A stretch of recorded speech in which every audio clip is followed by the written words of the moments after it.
Hi there. Today we're going to read a book by Vera Williams called A Chair for My Mother. And notice that it's a Caldecott Award winner, which means that it received a very special award for the illustrations.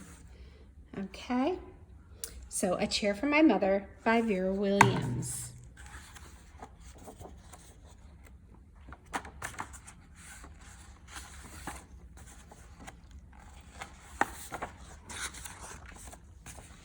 My mother works as a waitress in the Blue Tile Diner. After school sometimes, I go to meet her there.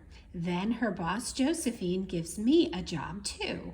I wash the salts and peppers and fill the ketchups. One time I peeled all the onions for the onion soup. When I finish, Josephine says, "Good work, honey," and pays me. And every time I put half of my money into the jar.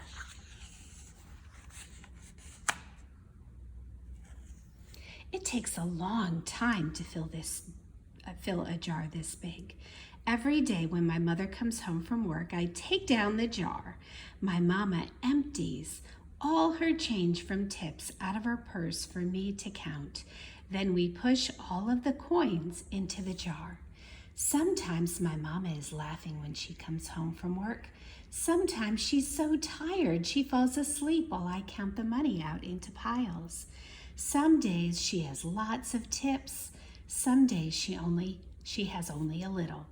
Then she looks worried, but each evening, every single shiny coin goes into the jar.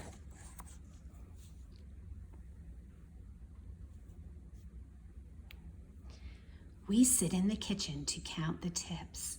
Usually Grandma sits with us too. While we count, she likes to hum.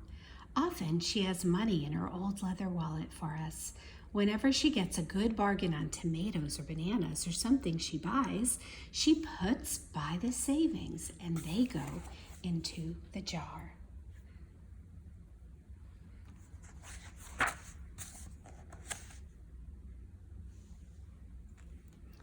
When we can't get a single other coin into the jar, we are going to take out all the money and go and buy a chair. Yes, a chair. A wonderful, beautiful, fat, soft armchair. We will get one covered in velvet with roses all over it. We're going to get the best chair in the whole world. That is because our chairs burned up. There was a big fire in our other house. All our chairs burned. So did our sofa, and so did everything else. That wasn't such a long time ago.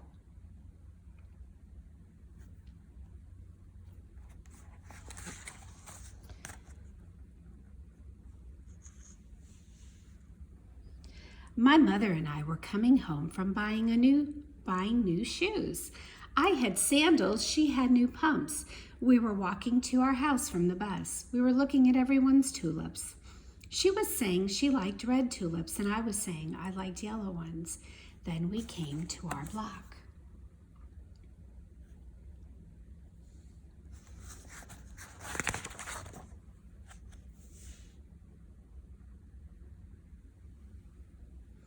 Right outside our house stood two big fire engines.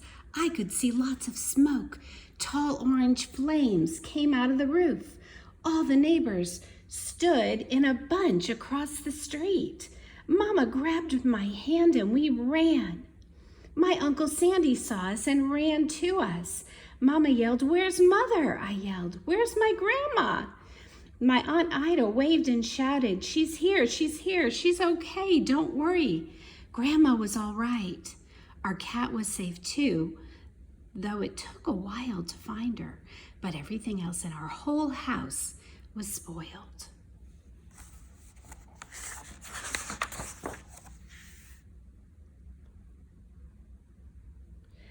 What was left of the house was turned to charcoal and ashes. We went to stay with my mother's sister, Aunt Ida, and Uncle Sandy. Then we were able to move into the apartment downstairs.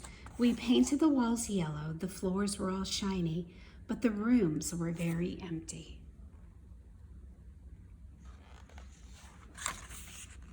The first day we moved in, the neighbors brought pizza and cake and ice cream, and they brought a lot of other things too.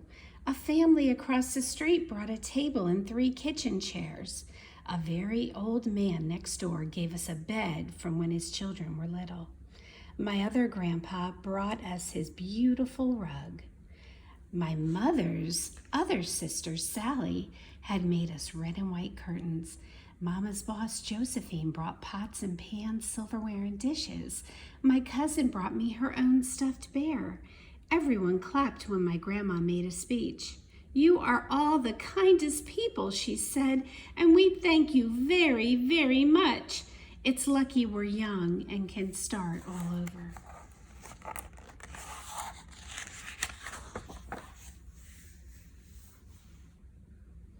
That was last year, but we still have no sofa and no big chairs. When Mama comes home, her feet hurt.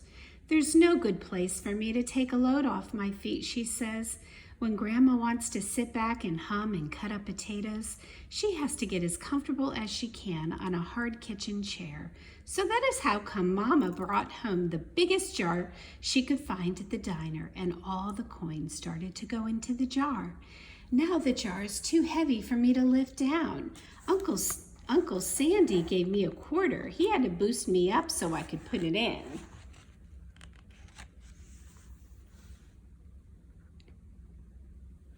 After supper, Mama and Grandma and I stood in front of the jar. "Well, I never would have believed it, but I guess it's full," Mama said. My mother brought home little paper wrappers for the nickels and the dimes and the quarters. I counted them all out and wrapped them all up. On my mother's day off, we took all the coins to the bank. The bank exchanged them for $10 bills. Then we took the bus downtown to shop for our chair.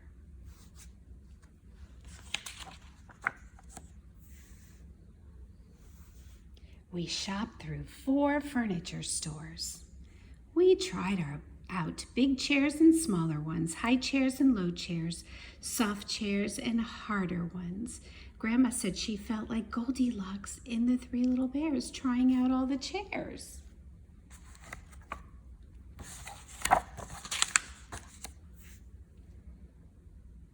Finally, we found the chair we were all dreaming of, and the money in the jar was enough to pay for it. We called Aunt Ida and Uncle Sandy. They came right down in their pickup truck to drive the chair home for us. They knew we couldn't wait for it to be delivered.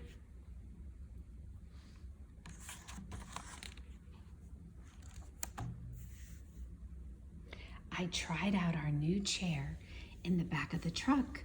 Mama wouldn't let me sit there while we drove, but they let me sit in it while they carried it up to the door.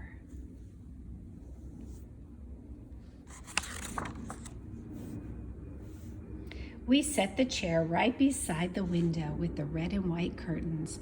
Grandma and Mama and I all sat in it while Aunt Ida took our picture. Now Grandma sits in it and talks with people going by in the daytime. Mama sits down and watches the news on TV when she comes home from her job. After supper, I sit with her and she can reach right up and turn out the light if I fall asleep in her lap.